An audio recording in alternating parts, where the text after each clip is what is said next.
Est-ce que tu sais qui tu es, ou bien as-tu passé toute ta vie à être ce que le monde avait besoin que tu sois? C'est comme ça que tout commence. Pas par un choix grandiose, pas par une révélation mystique au sommet d'une montagne, mais par un doute, silencieux, inconfortable, persistant.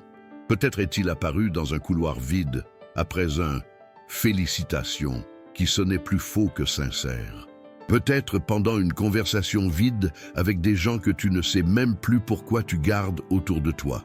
Ou peut-être en pleine nuit, quand personne ne te regarde et que tu te permets enfin de poser la question « La vie que je mène est-elle vraiment la mienne ou juste celle qui restait ?» C'est à ce moment-là que tout commence à s'effondrer ou à fleurir.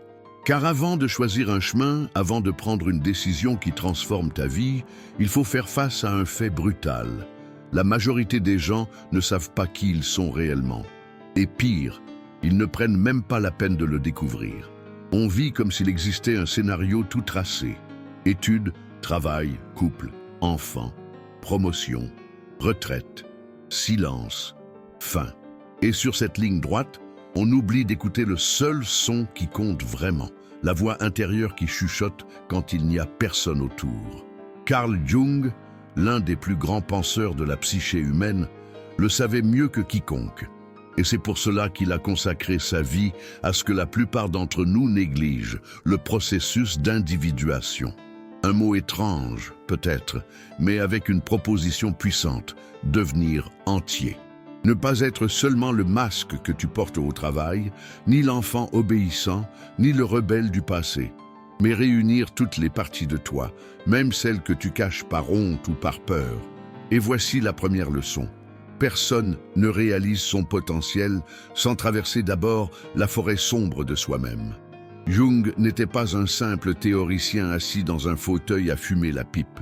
Il était un chercheur de sens, un explorateur de l'inconscient, un cartographe de l'âme humaine.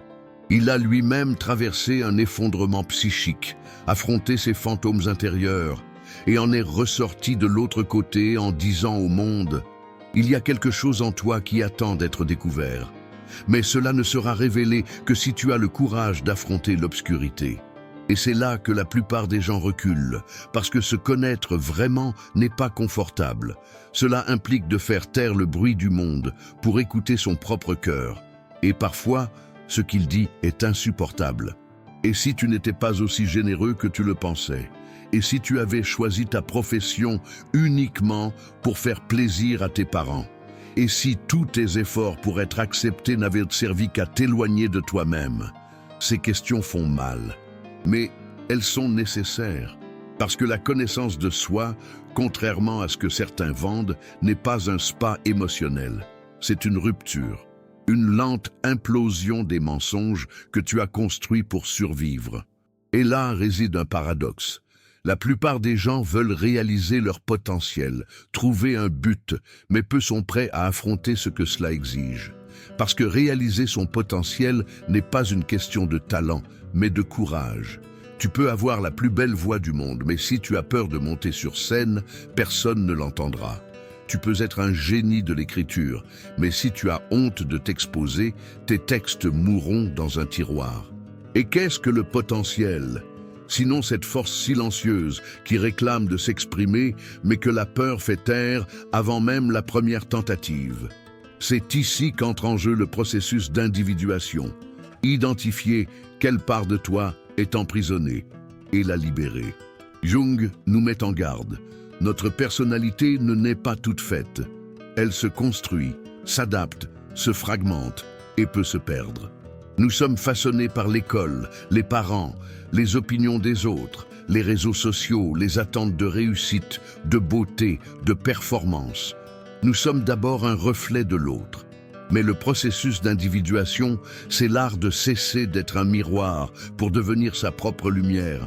Tu te souviens de l'enfant que tu étais, qui faisait des choses juste parce que ça lui plaisait, sans chercher à plaire, sans penser à l'argent. Où est passé cet enfant? Peut-être qu'il est encore là, silencieux, observant, attendant le bon moment pour ressortir. Mais il y a un problème, le monde ne veut pas que tu l'écoutes. Depuis notre naissance, On nous pousse à rentrer dans le moule, à nous conformer, à suivre la norme. Dès le premier, c'est pas joli, c'est pas pour une fille, ça n'a pas d'avenir. Nous commençons à nous réduire. Et avec le temps, nous confondons cette version réduite avec notre vrai moi. À ce stade, tu te demandes peut-être, mais comment savoir qui je suis vraiment? Et si tout ce que je suis n'était que le résultat des attentes des autres? C'est là la blessure, mais aussi le point de départ. Parce qu'il n'existe pas de carte toute faite vers la connaissance de soi, mais il existe un chemin tortueux, parfois sombre, mais profondément libérateur. Et ce chemin commence par un geste en apparence simple, l'écoute honnête de soi-même. La question change alors. Qu'est-ce qui essaie de naître en moi, mais n'a pas encore été autorisé? Et c'est à cet instant qu'apparaît l'étincelle du changement. Quand tu commences à te déconnecter des exigences extérieures pour te reconnecter à ce qui vibre en toi. Pas ce qu'on t'a appris à vouloir, pas ce qui donne du prestige ou de l'argent, mais ce qui te rend vivant sans effort. Ce qui coule, t'élargit, t'appelle. Jung disait que le soi, ce centre organisateur de la psyché, est comme une graine. Elle est déjà en toi, elle attend un environnement propice pour germer. Mais si tu vis dans un sol de mensonges, d'auto-illusion, de déni, cette graine pourrit. Elle se transforme en angoisse, en stagnation, en symptômes sans cause apparente. Une anxiété sans nom, une tristesse sans raison, un manque de but, la sensation que tout va bien, mais que rien n'a de sens. C'est le cri de la graine qui n'est jamais née. Et pire encore, plus tu l'ignores, plus elle hurle. C'est pourquoi cette quête n'est pas un week-end de développement personnel. C'est un engagement quotidien avec soi-même, avec l'écoute intérieure, avec l'acceptation de ses ombres, avec l'abandon des masques. Et voilà la beauté. Plus tu te connais, plus tu distingues ce qui t'appartient de ce qui n'est que bruit. Tu te rends compte que cette carrière brillante n'a jamais été la tienne, que cette relation, aussi stable soit-elle, ne nourrit pas ton âme, que cette vie planifiée n'inclut pas la personne que tu es réellement. Et cela peut faire mal. Mais comme le disait Jung, il n'y a pas de prise de conscience sans douleur. Parce que seulement quand l'ancien moi s'effondre, un espace peut se créer pour le nouveau. L'individuation, dans ce sens, n'est pas un luxe, c'est une urgence. Car tant que tu ne sais pas qui tu es vraiment, le monde décidera pour toi. Il te poussera sur des chemins qui ne t'appartiennent pas. Il te remettra des médailles pour des victoires que tu n'as jamais voulues.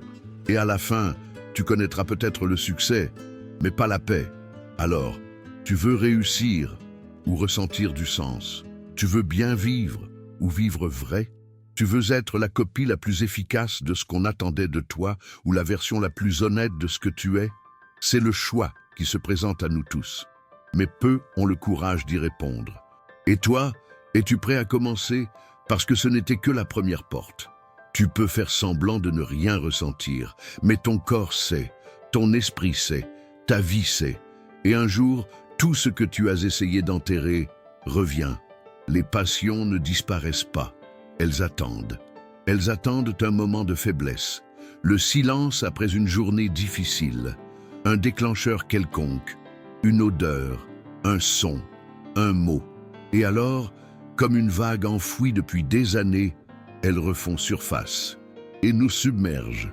Carl Jung appelait cela l'enfer des passions, et il savait de quoi il parlait, parce que cet enfer n'est pas fait que de colère, de haine, de jalousie, d'obsession. Il est aussi fait de désirs oubliés, de volontés étouffées pour entrer dans le moule, de parties de nous-mêmes que nous avons appris à cacher pour plaire à quelqu'un, nos parents, la société, un partenaire, un patron, mais qui, au fond, n'ont jamais cessé de brûler. Combien de fois as-tu avalé ta réponse? Combien de fois t'es-tu tu quand tu voulais hurler? Combien de fois as-tu dit « ça va » avec un nœud dans la gorge parce que la vérité semblait trop dérangeante? La répression est un poison silencieux, et ce qui n'est pas exprimé devient symptôme. Jung comprenait parfaitement cette dynamique. Dans son cabinet, il ne recevait pas seulement des patients aux traumatismes évidents, mais aussi des gens ordinaires qui disaient « Je ne sais pas pourquoi je me sens comme ça. Je n'ai pas de raison d'être aussi vide. J'ai tout, mais je me sens incomplet. Et presque toujours, au fond, il y avait quelque chose qui avait été étouffé. Une passion, un désir, un appel qui avait été ignoré par peur, par honte ou par jugement. Rendons cela concret. Imagine une femme appelée Clara. Depuis toute petite, elle aimait peindre. Elle passait des heures à dessiner des visages, des paysages, des formes venues de nulle part. Mais à l'adolescence, sa mère, pratique, dure, survivante, lui dit « L'art ne remplit pas un frigo. Il te faut une vraie carrière. » Et Clara, qui voulait de l'amour, qui voulait être approuvée, rangea ses pinceaux. Elle choisit le droit. Elle obtint son diplôme. Elle se maria. Elle eut des enfants. Elle trouva la stabilité. Aujourd'hui, à 39 ans, elle entre chaque jour dans un bureau gris aux murs blancs et aux règles froides. Et parfois, en regardant par la fenêtre, elle sent une pointe au cœur qu'elle ne sait pas nommer. Une nostalgie de quelque chose qui n'a jamais eu lieu. Un manque d'elle-même. C'est ça, l'enfer des passions. Ce n'est pas seulement ce qui te fait souffrir, c'est ce que tu n'as pas vécu. Maintenant, pense à Marcos. Un gars drôle, plein d'esprit, passionné par la scène depuis l'école. Il a toujours voulu être acteur, mais son père, un militaire rigide, disait « Un vrai homme a de la stabilité ». Il a essayé de résister. Il a fait quelques pièces, quelques cours, mais la pression était implacable et la peur a gagné. Aujourd'hui, Marcos travaille dans une banque. Il porte un costume, il affiche un sourire mécanique et collectionne les gastrites, les insomnies, les crises d'anxiété. De temps en temps, il rêve qu'il est sur scène, sous les projecteurs. Mais il se réveille en sueur, avec la culpabilité de trop rêver. Ça aussi, c'est l'enfer des passions. Pas besoin que ce soit dramatique. Ça peut être subtil. Ce frisson que tu ressens en voyant quelqu'un faire ce que tu as toujours voulu faire, mais que tu n'as jamais osé. Cette frustration constante que tu ne sais pas expliquer. Cette fatigue chronique. Cette sensation que quelque chose en toi est enfermé. Et c'est bien le cas. Le problème, c'est qu'on nous a appris à voir la passion comme dangereuse, instable, immature. Suis la raison, nous dit-on. Sois raisonnable. Mais personne ne nous a expliqué que la raison sans l'âme devient une prison et que la passion, cette force vitale, cette énergie brute est justement ce qui peut nous guérir. Jung disait « Un homme qui n'a pas traversé l'enfer de ses passions ne les a jamais surmontées. » Remarque, il ne dit pas qu'il faut éliminer les passions. Il dit qu'il faut les traverser. Et traverser, ça veut dire quoi? Ça veut dire affronter. Plonger dans les sous-sols de la psyché où sont cachés tes désirs les plus profonds, même ceux que tu juges inacceptables. Admettre que tu as des envies, que tu ressens de la colère, de l'envie, que tu veux plus de la vie, et que tout ça ne fait pas de toi un monstre, mais un être humain. Mais rares sont ceux qui ont le courage de cette plongée. Parce que ce qu'on trouve là-dessous n'est pas facile à regarder. La honte de s'être trahi, la peur de ne pas être accepté, le deuil d'un moi qui n'a pas vécu. C'est dur, mais c'est libérateur. Et sur ce chemin, il y a des outils. Jung proposait l'analyse des rêves, l'écriture thérapeutique, le contact avec l'art, l'observation des symboles et des archétypes qui reviennent sans cesse dans ta vie. Tout cela aide à donner une voix à ce qui a été réduit au silence. Prenons un exemple simple.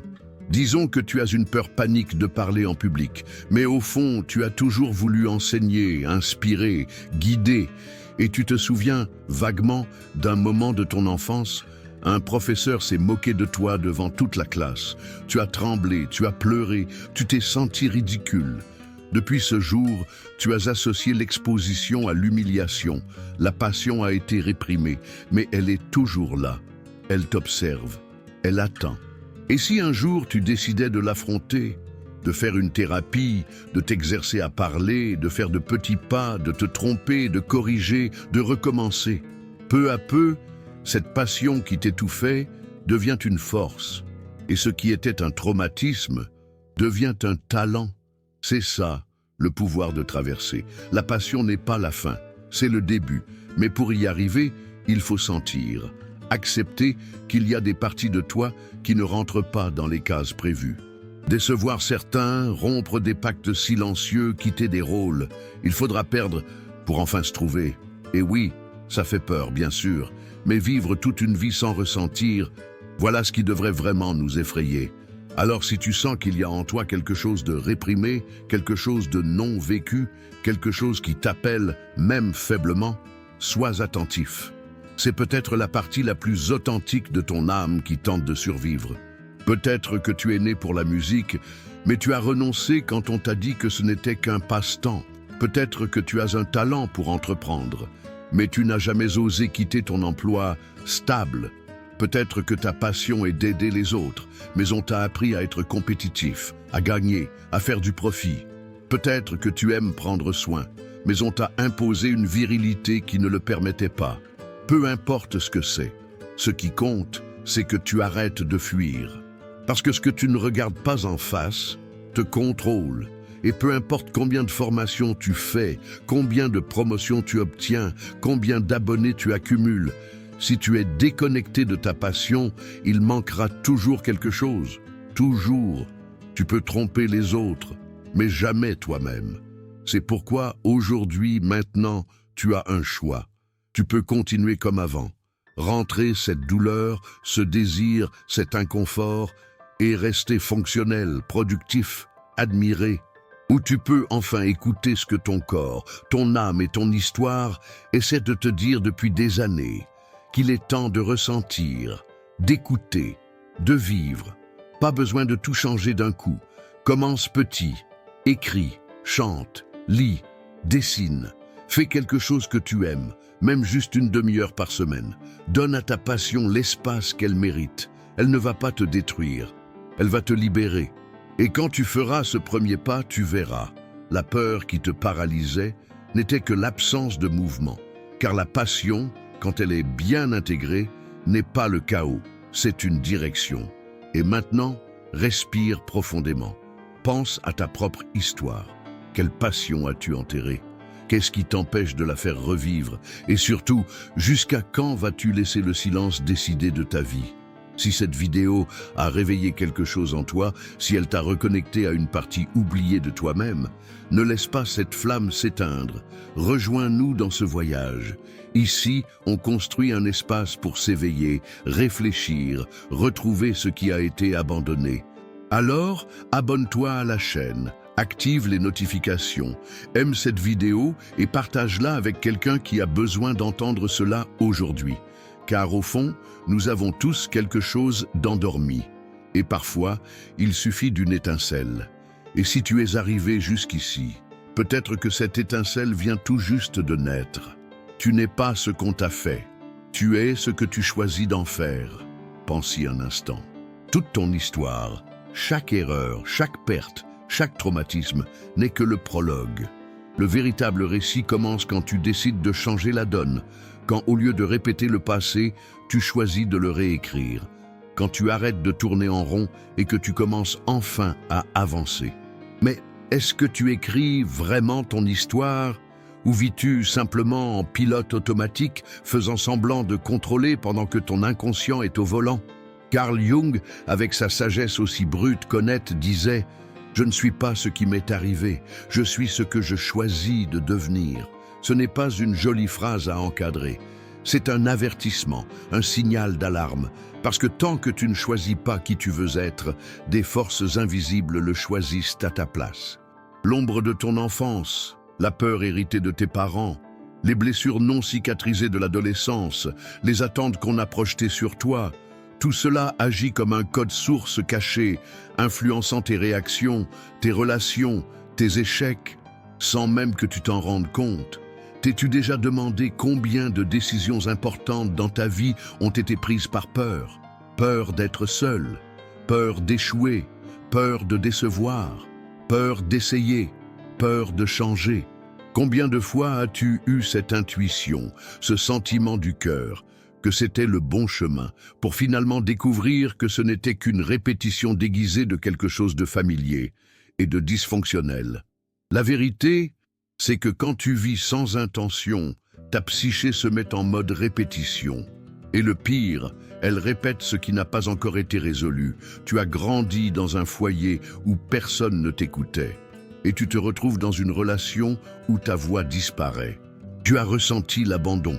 Et tu choisis des partenaires qui partent toujours. Tu as eu un père autoritaire. Et tu deviens un adulte qui craint toute autorité. Ou, ironiquement, tu deviens cette autorité. C'est la boucle de la douleur non confrontée.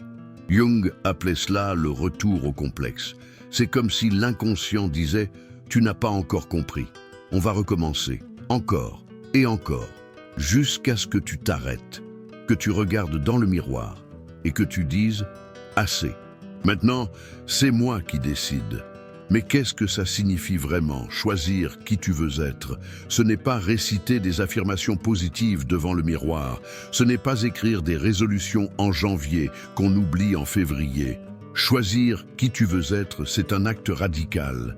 C'est comme reconstruire ta maison entière, de l'intérieur. Cela demande de la vision, de la clarté, une direction et surtout de la responsabilité. Parce qu'à partir du moment où tu choisis consciemment la personne que tu veux devenir, tu ne peux plus te cacher derrière des excuses. Tu ne peux plus accuser tes parents, ni la société, ni ton ex, ni le destin. Le choix est le tien, le poids aussi. Et cela fait peur. Bien sûr que ça fait peur. Ça fait peur parce que cela t'oblige à sortir du rôle de victime. Ça fait peur parce que devenir l'auteur de ta propre vie signifie, bien souvent, décevoir ceux qui s'attendaient à ce que tu restes le même. Mais, et si je te disais que ta douleur la plus ancienne peut être la carte de ton évolution? Et si ce vide que tu ressens n'était pas un signe d'échec, mais un espace disponible pour qu'une nouvelle identité naisse? Jung croyait que le vrai soi, ton self le plus authentique, n'est pas quelque chose qu'on invente. C'est quelque chose qu'on révèle, qu'on déterre, qu'on libère couche après couche en retirant tout ce qu'on a mis dessus. L'ego, cette image sociale que tu maintiens, n'est qu'une coquille. Et comme toute coquille, elle se brise quand la graine est prête à grandir. La question est, es-tu prêt à te briser? Ou vas-tu continuer à recoller les morceaux, à faire semblant que tout va bien? Réfléchis. Combien d'opportunités as-tu déjà perdues parce que tu ne savais pas qui tu étais? As-tu déjà été submergé par des insécurités sans savoir d'où elles venaient? As-tu saboté des relations parce que tu pensais ne pas mériter l'amour? As-tu refusé des chances parce que tu doutais de ta propre valeur? Tous ces moments ont une racine commune, l'absence d'identité claire. Quand tu ne sais pas qui tu es, n'importe quel vent t'emporte. Quand tu ne sais pas ce que tu veux, n'importe quoi te suffit. Et quand tu ne définis pas ton futur, le passé revient toujours. C'est pour cela que Jung insistait. Ce que tu choisis de devenir est plus important que ce qui t'est arrivé. Tu viens peut-être de la douleur, mais tu n'es pas obligé d'y rester. Tu as peut-être été rejeté, mais cela ne te condamne pas à mendier de l'affection. Tu as peut-être échoué 1000 fois, mais tu peux encore devenir celui qui inspire les autres à ne pas abandonner. Rien n'est figé. Et peut-être que c'est là l'idée la plus effrayante et la plus libératrice. Parce que si rien n'est figé, tu es libre. Mais si tu es libre, alors tu n'as plus d'excuses. Voici maintenant une question que tu ne t'es peut-être jamais posée sincèrement. Qui veux-tu devenir? Pas ce que les autres attendent, pas ce qui semble sûr, pas ce qui est à la mode. Mais qui veux-tu vraiment être? Quelle version de toi-même te rendrait fier à la fin de ta vie? Quel est ce toi que tu sens au fond de toi, mais que tu n'as pas encore osé laisser sortir? Peut-être quelqu'un de plus courageux, de plus créatif, de plus léger. Quelqu'un qui prend des risques, qui s'affirme, qui agit avec intégrité même quand personne ne regarde. Peut-être quelqu'un de plus aimant, de plus ferme, de plus libre. Peu importe l'image, ce qui compte, c'est que tu en es une. Sans direction, l'âme se fane. Sans but, c'est l'inconscient qui prend le volant. Et ce qu'il conduit n'est pas toujours ce que tu choisirais en étant éveillé. Mais il existe une manière d'inverser cela. C'est quand tu te regardes avec une honnêteté brutale et que tu dis « Assez de vivre par inertie, je vais construire mon identité, brique par brique, action après action, choix après choix. » Et crois-moi, cela change tout. Quand tu as de la clarté sur qui tu veux devenir, tes décisions changent, tes habitudes changent, tes relations changent, ton énergie change. Tu commences à rejeter ce qui ne te correspond pas. Tu arrêtes de marchander ta vérité. Tu apprends à dire non, non pas par ego mais par respect de soi. Et peu à peu, la vie qui semblait désorganisée commence à avoir du sens. Parce qu'il y a maintenant un axe, un centre, toi. Pas le toi que le monde a façonné, mais celui que tu as toi-même construit. C'est ce processus que Jung appelait l'individuation, la construction du self entier, réel, complet, le voyage le plus exigeant et le plus nécessaire. Et c'est là que la plupart des gens s'arrêtent, parce qu'il est beaucoup plus facile de continuer à blâmer le passé, beaucoup plus facile de rester blessé que de guérir, beaucoup plus facile de répéter les schémas que de risquer le changement. Mais si tu es encore en train de lire, alors peut-être que tu n'es pas comme la plupart. Peut-être fais-tu partie de ces rares personnes qui sentent, dans chaque fibre de leur être, que la vie doit être plus que la survie, qu'elle doit être vécue avec but, avec présence, avec direction. Et cette direction commence par un choix. Choisis maintenant. Vas-tu continuer à être le produit de ton histoire ou vas-tu devenir l'auteur de ton avenir? Toute dépendance ne sent pas forcément l'alcool, ni n'a le goût de la nicotine. Certaines ont la forme d'idées séduisantes ou la sensation confortable de fuir qui l'on est vraiment. As-tu déjà réfléchi au nombre de choses que tu appelles habitudes, alors qu'en réalité, ce sont des dépendances? Combien de comportements répètes-tu chaque jour, non pas parce qu'ils te font du bien, mais parce qu'ils te distraient? Combien de fois as-tu juré « cette fois je change » pour finalement retomber dans les mêmes gestes, les mêmes schémas?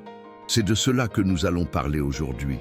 Pas des dépendances dans leur sens évident, pas seulement la drogue, l'alcool, la nourriture ou les cigarettes, mais des dépendances émotionnelles, mentales, comportementales. Des dépendances invisibles, subtiles, socialement acceptées, des addictions à la pensée, des addictions à l'auto-sabotage, des addictions à la fuite, et peut-être la plus dangereuse de toutes, la dépendance à l'idéalisme. Carl Jung, avec sa précision chirurgicale habituelle, disait « Toute dépendance est néfaste, que ce soit l'alcool, la morphine ou l'idéalisme. » Et cela nous désarme. Parce que contrairement aux dépendances classiques, l'idéalisme se déguise en vertu. Après tout, qu'y a-t-il de mal à vouloir un monde meilleur, à rêver grand, à imaginer un avenir magnifique? Rien, sauf quand cet idéalisme devient une armure pour ne pas affronter la réalité. Voici donc la première grande question du jour. Es-tu en train de rêver ou bien de te cacher dans ton rêve? Allons-y, étape par étape. Combien de fois t'es-tu entendu dire « Un jour, je vais, quand j'aurai plus de temps, quand je serai prêt, quand tout sera parfait ». Et ce « un jour » n'arrive jamais. Tu t'immerges dans des livres de développement personnel. Tu regardes des dizaines de vidéos inspirantes. Tu partages de belles citations sur les réseaux. Mais, au fond de toi, tu sais que tu es juste en train de repousser la vérité. Et cette vérité, la voilà. Tu as peur. Tu es figé. Tu as tellement idéalisé le changement qu'il est devenu une excuse pour ne rien faire. C'est ça, la dépendance à l'idéalisme. Tu imagines tant une version parfaite de toi-même que tu n'oses plus bouger tel que tu es aujourd'hui. Et pendant ce temps, la vie passe. Jour après jour, année après année. Tu accumules les frustrations. Tu te répètes « je sais quoi faire ». Mais concrètement, tu ne fais rien. Pourquoi? Parce qu'entre l'idéal et l'action, il y a l'abîme de l'inconfort. Et tu as pris l'habitude de le fuir. Tu veux savoir quelle dépendance détruit des millions de potentiels chaque jour? La dépendance à éviter l'inconfort. Elle est subtile, civilisée, rationnelle. Tu ne te réveilles pas en te disant « Aujourd'hui, je vais saboter ma vie ». Non, tu dis « J'ai besoin de repos ». Ce n'est pas le bon jour. Le moment n'est pas encore venu. Et ce « aujourd'hui » se répète, jusqu'à devenir toujours. L'esprit est un expert dans l'art des justifications. Et le plus cruel, c'est que la plupart d'entre elles ont l'air logiques, mais ce ne sont que des masques, des habillages de la peur. Et la peur, elle, se nourrit d'illusions. L'illusion que tu as tout le temps du monde. L'illusion qu'un jour, tu seras parfaitement prêt. L'illusion qu'on peut changer sans se déconstruire, sans perdre, sans souffrir. Et voilà ce que Jung nous répétait sans relâche. Tant que tu n'affrontes pas la réalité telle qu'elle est, tu ne peux pas intégrer ton vrai soi. L'individuation, ce processus par lequel tu deviens entier, exige de confronter. Confronter tes croyances limitantes, tes zones de confort, tes dépendances. Alors je te pose une autre question. Quelle dépendance portes-tu sans même en être conscient? Es-tu dépendant du contrôle, du fait d'avoir toujours raison, de vouloir plaire à tout le monde, de te punir dès que quelque chose va mal? Es-tu accro aux comparaisons, aux jugements, à ce vieux disque qui tourne en boucle dans ta tête? Je n'y arrive pas, je ne mérite pas, je suis moins que les autres. Ces schémas-là sont des dépendances, mentales, émotionnelles, invisibles, mais puissantes. Elles créent une prison autour de ton potentiel, et pire encore, elles épuisent ton énergie. Parce que faire semblant d'aller bien, ça use. Faire comme si tu n'avais pas mal, ça prend de l'énergie.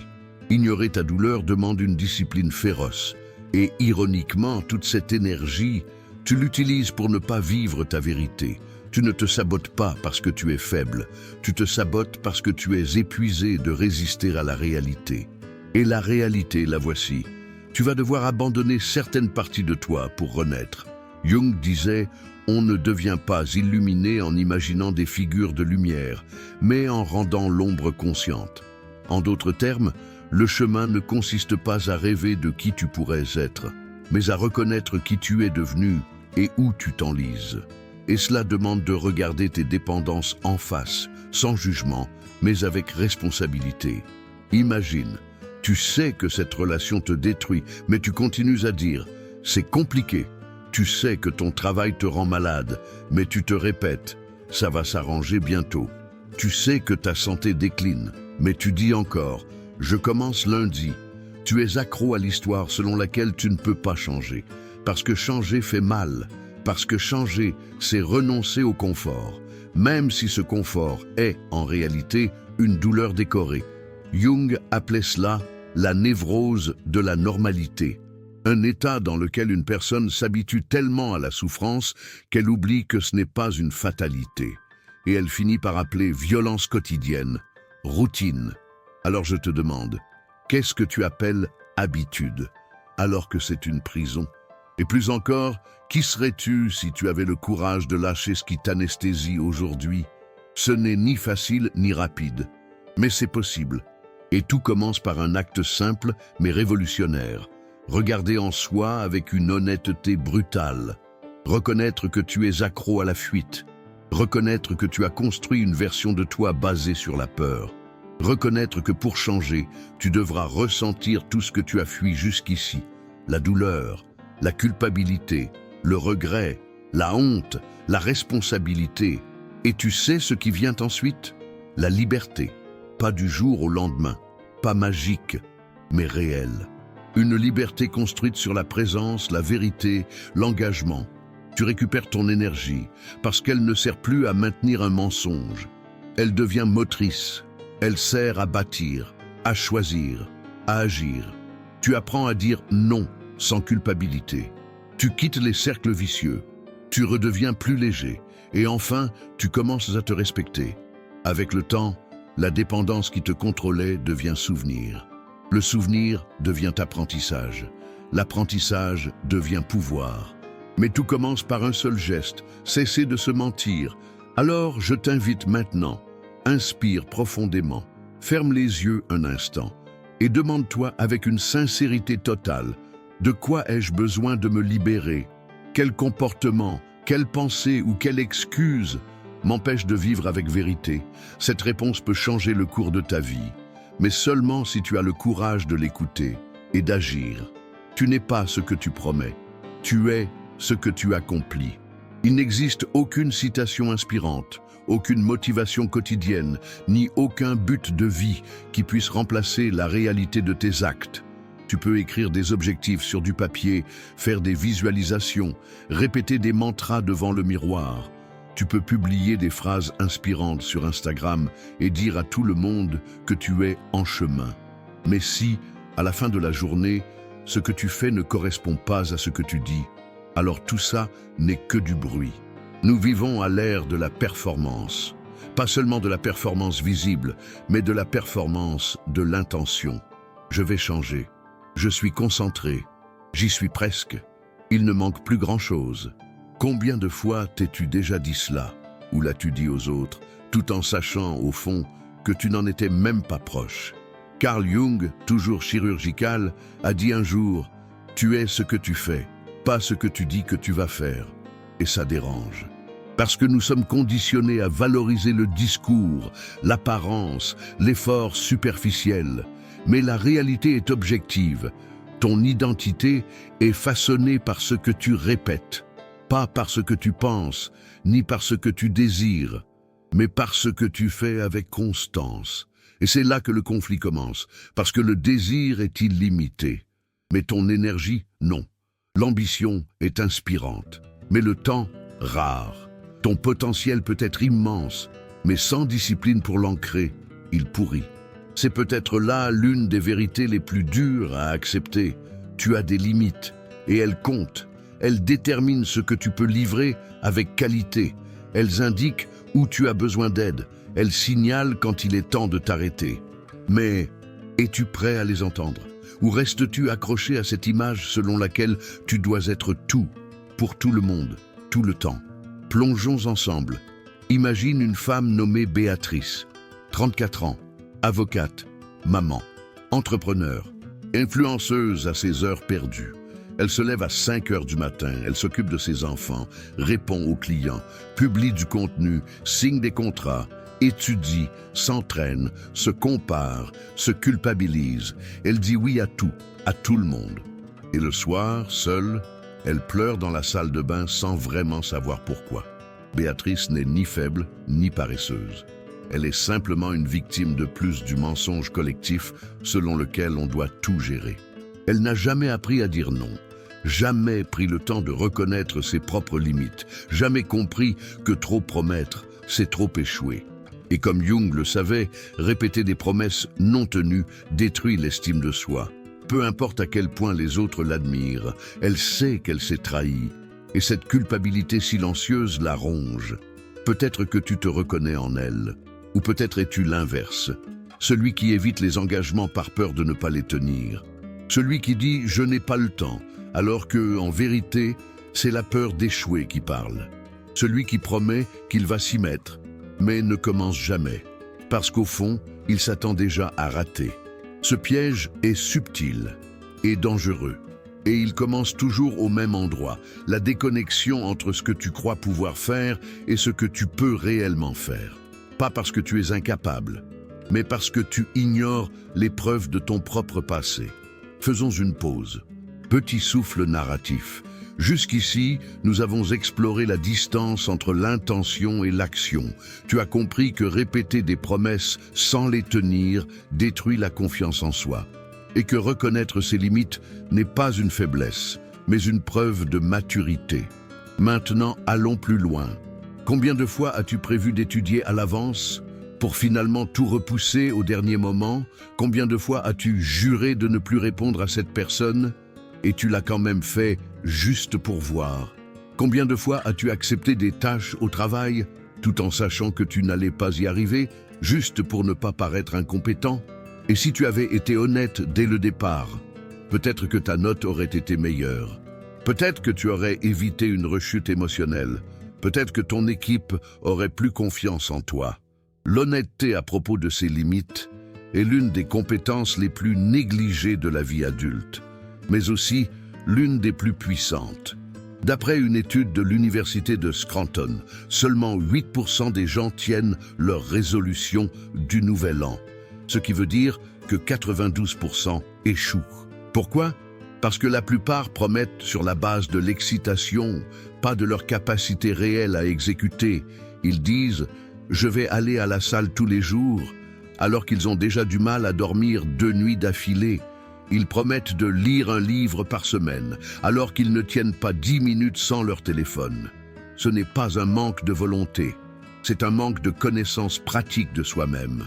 Tu veux changer? Alors, commence par être réaliste. Observe ton passé. Regarde ce qui fonctionne. Identifie où tu échoues encore et encore. Et au lieu de te forcer à devenir quelqu'un que tu n'es pas encore, planifie des actions qui respectent ton état actuel. Tu n'as pas besoin d'être parfait, tu dois être cohérent. Et voici ce qui est fascinant. Plus tu es honnête avec tes limites, plus tu deviens libre. Parce que maintenant tu peux demander de l'aide, déléguer, dire non, refuser l'impossible. Cesser de prétendre que tout va bien alors que ce n'est pas le cas. L'honnêteté envers ses ressources internes distingue la maturité de l'illusion. Et que se passe-t-il quand tu cesses de vivre dans l'exagération des promesses? Tu crées de la confiance. La confiance des autres qui savent que ta parole a de la valeur. Et surtout, la confiance en toi. C'est ça, la véritable estime de soi. Le calme intérieur de savoir que tu tiens tes engagements. Même si c'est peu, même si c'est imparfait. Mais c'est réel, et cette cohérence produit de la force, de la stabilité, de la présence. Et elle commence avec de petits gestes. Ne dis pas que tu vas te lever à 5 heures si tu ne l'as jamais fait. Commence avec 7 heures. Ne promets pas d'écrire un livre en 30 jours si tu n'écris même pas 10 minutes par jour. Commence avec une page. Ne dis pas que tu vas changer ta vie en une semaine. Commence par changer ton lundi. Les micro-actions honnêtes valent mieux que les grands rêves mensongers. Jung, dans son approche de l'ego et du soi, insistait sur l'importance de l'intégration entre ce que l'on montre au monde et ce que l'on est réellement. Si tu te dis responsable, mais que tu rends toujours tes dossiers en retard, cela blesse ton ego. Si tu te crois productif, mais que tu passes ta journée à procrastiner, cela blesse ton âme. Si tu dis vouloir changer, mais que tu répètes les mêmes erreurs, cela blesse ta dignité. Et quand ces blessures s'accumulent, elles créent cette sensation que tu ne peux plus te faire confiance. Et c'est là que réside le danger. Parce que quand tu perds la confiance en toi, toute tentative de changement semble vaine. Tu te dis, à quoi bon essayer si je sais que je vais échouer? Mais comprends bien, le problème, ce n'est pas de vouloir changer. C'est de vouloir tout changer d'un coup, en te basant sur une image irréaliste de qui tu es. La solution, ce n'est pas d'abandonner tes rêves, c'est de les aligner à ta réalité actuelle pendant que tu construis la suivante. Tu peux devenir bien plus que ce que tu es aujourd'hui. Mais tu ne peux pas sauter les étapes, ni prétendre qu'elles n'existent pas. Pause. Encore un souffle narratif. Tu as compris que être honnête sur tes capacités ne freine pas ta croissance. Cela solidifie tes fondations. Trop promettre peut détruire la confiance en soi. Accomplir peu avec intégrité vaut mieux que promettre beaucoup avec vanité. Alors maintenant, une question. Quelle est la dernière promesse que tu as faite et que tu n'as pas tenue? Qu'est-ce que cela révèle de ta relation à l'engagement? Et surtout, qu'est-ce que tu peux faire aujourd'hui, dès aujourd'hui, pour reconstruire cette confiance? Il ne faut pas que ce soit grand, il faut que ce soit vrai. C'est ainsi que ça commence. Par un pas, un oui sincère, un non courageux, un petit acte, mais réel. Et c'est ainsi que tu reconstruis ton image intérieure. Avec discipline, avec humilité, avec présence. Et si tout ce qu'on t'a dit être un défaut était en réalité un talent non poli, réfléchis-y.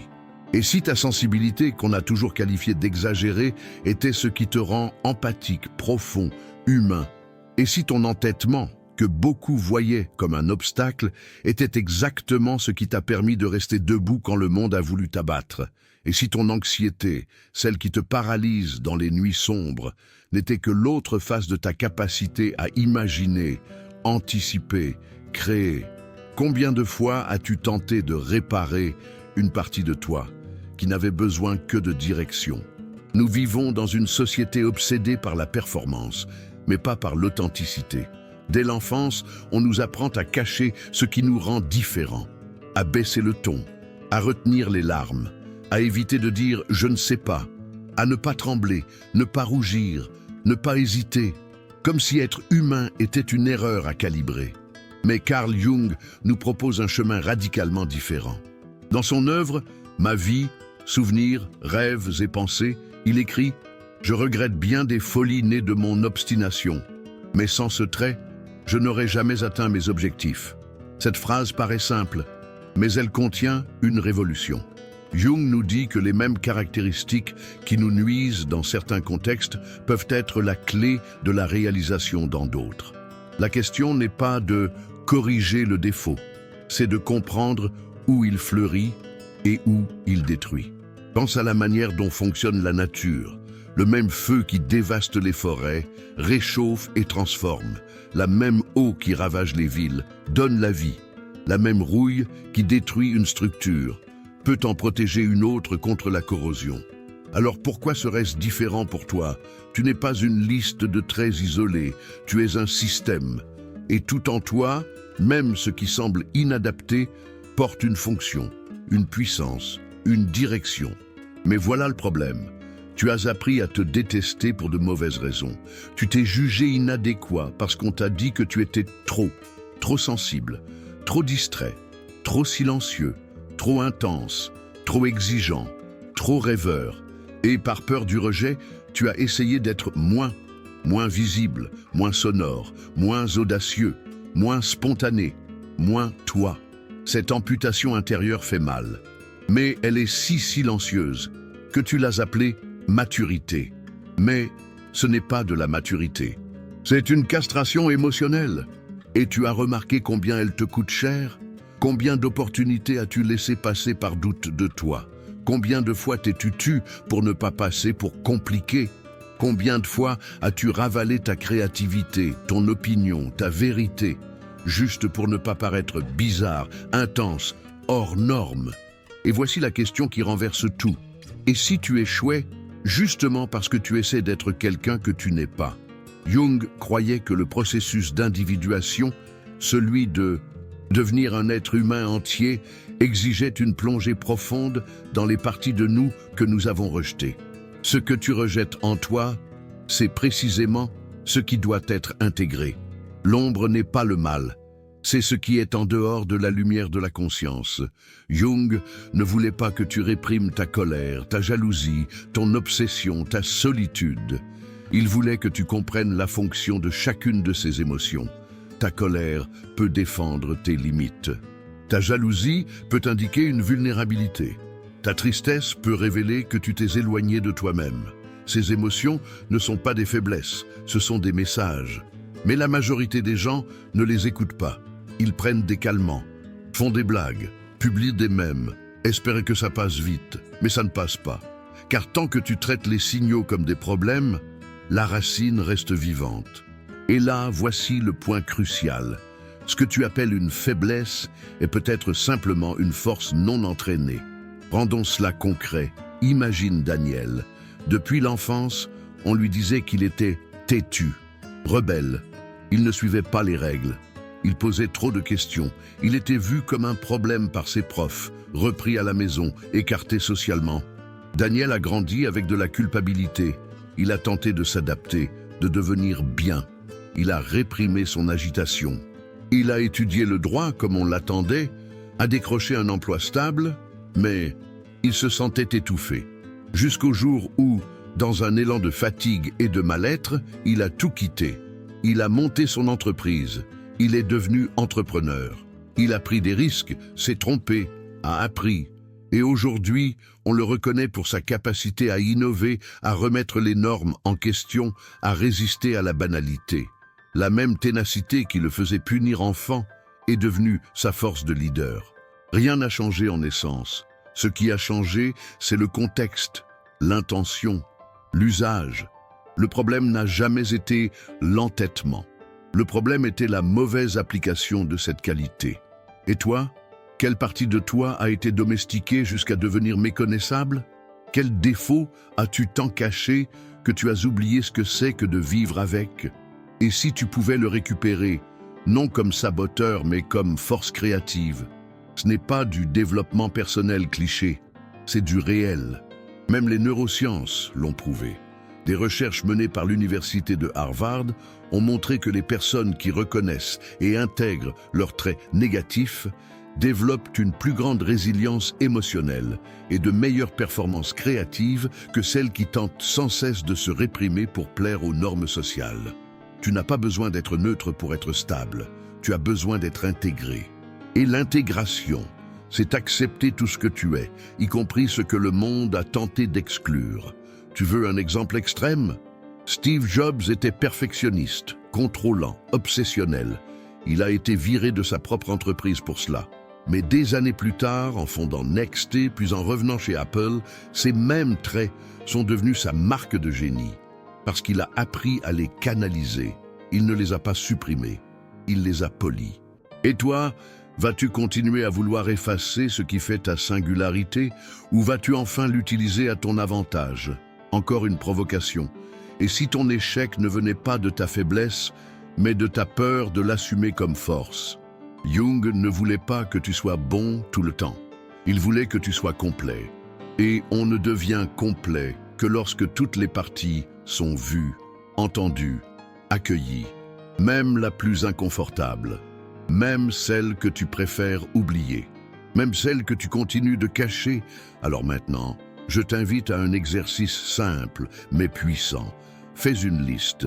Liste toutes les caractéristiques que tu as appris à détester chez toi, celles qui t'ont causé des soucis, qui t'ont fait honte, qui ont été mal comprises. Puis, à côté de chacune, pose-toi ces deux questions. Dans quel contexte cela pourrait-il être utile? Dans quel domaine cela pourrait-il devenir une force si bien dirigée? Tu risques d'être surpris. Ta lenteur peut devenir sens du détail. Ton anxiété, un sens de l'urgence, ta timidité, une écoute profonde, ta colère, un sens aigu de la justice, ta honte, une compassion rare. Rien en toi n'est inutile, rien n'est accidentel, tout a une fonction. La vraie question est, vas-tu continuer à tenter de te réparer, ou vas-tu enfin apprendre à te comprendre?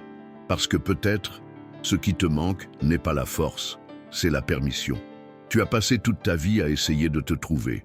Et si ce que tu cherches ne se trouvait pas dans ce qui manque, mais dans ce qui a toujours été là, attendant simplement que tu le remarques? Commençons par ce que personne ne dit. Peu importe à quel point tu évolues, peu importe combien de couches de ta personnalité tu déconstruis, combien de traumatismes tu affrontes, combien de livres tu lis ou de formations tu suis, si tu ne découvres pas pourquoi tu fais tout cela, tout te semblera lourd. La quête de connaissance de soi, d'authenticité, de clarté, peut devenir une nouvelle prison si elle n'est pas liée à un sens. Parce qu'il ne suffit pas de savoir qui tu es. Tu dois savoir pourquoi tu es. Carl Gustav Jung l'avait compris mieux que quiconque. Il savait que profondément, toutes les douleurs humaines pointent vers un même vide, l'absence de sens existentiel. Et le plus cruel, c'est que ce vide n'apparaît pas quand tout va mal. Il surgit quand tout semble fonctionner. Quand tu as un emploi, un diplôme, une stabilité, quand tu regardes autour de toi et que tu te dis « c'était ça », mais qu'au fond, quelque chose murmure « ce n'était pas ça ». C'est le cri de l'invisible.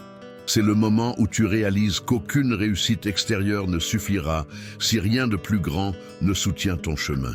C'est le moment où tu comprends que grandir ne suffit pas. Tu as besoin d'appartenir. Et ici, appartenir n'a rien à voir avec un groupe social, une validation ou une approbation. Appartenir, c'est savoir que ta vie est reliée à une chaîne qui te dépasse.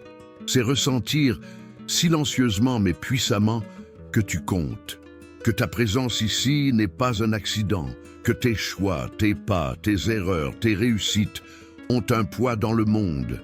C'est quand tu cesses de te voir comme un point isolé dans l'univers et que tu te reconnais comme une note dans une symphonie bien plus vaste. Et là, quelque chose change. L'anxiété diminue, la culpabilité se tait, la peur cesse de commander. Parce que tu comprends que tu n'as pas besoin d'avoir toutes les réponses, tu as juste besoin d'être présent. Mais attention, ce n'est pas une idée poétique, c'est une vérité concrète. Quand tu vis uniquement pour toi-même, chaque crise te brise.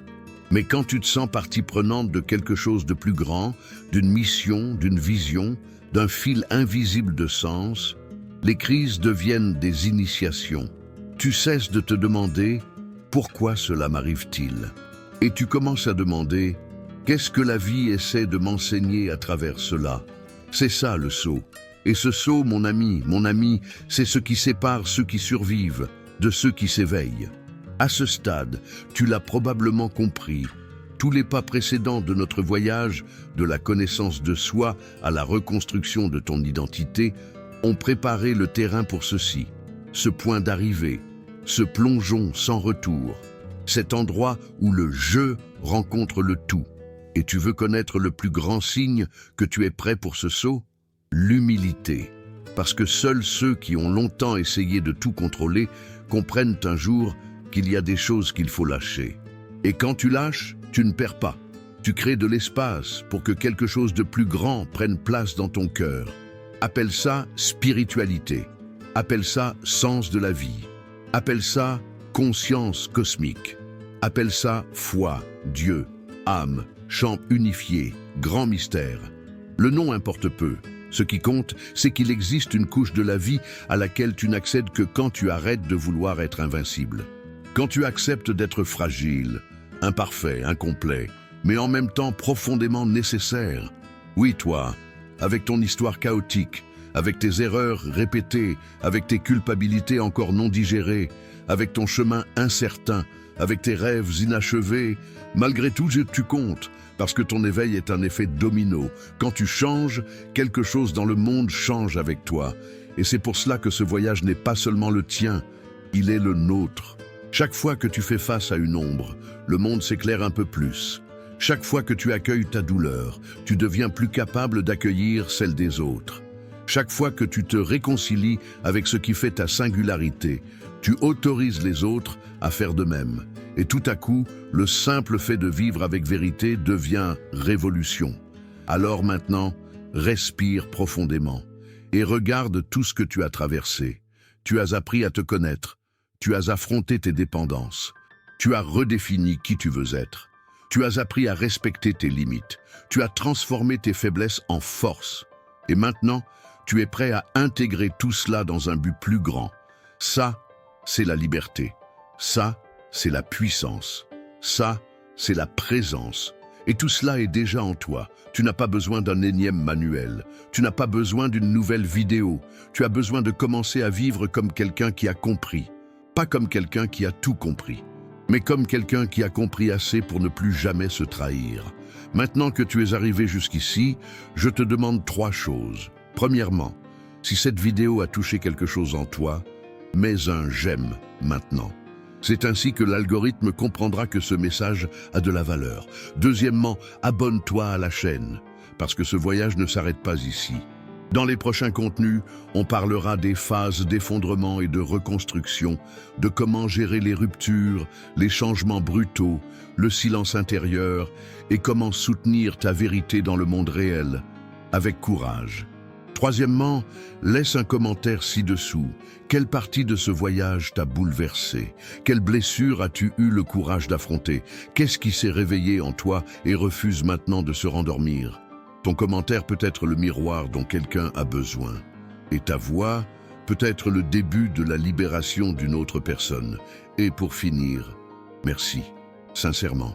Merci d'avoir écouté avec le cœur ouvert. Merci d'avoir résisté à l'envie de fuir.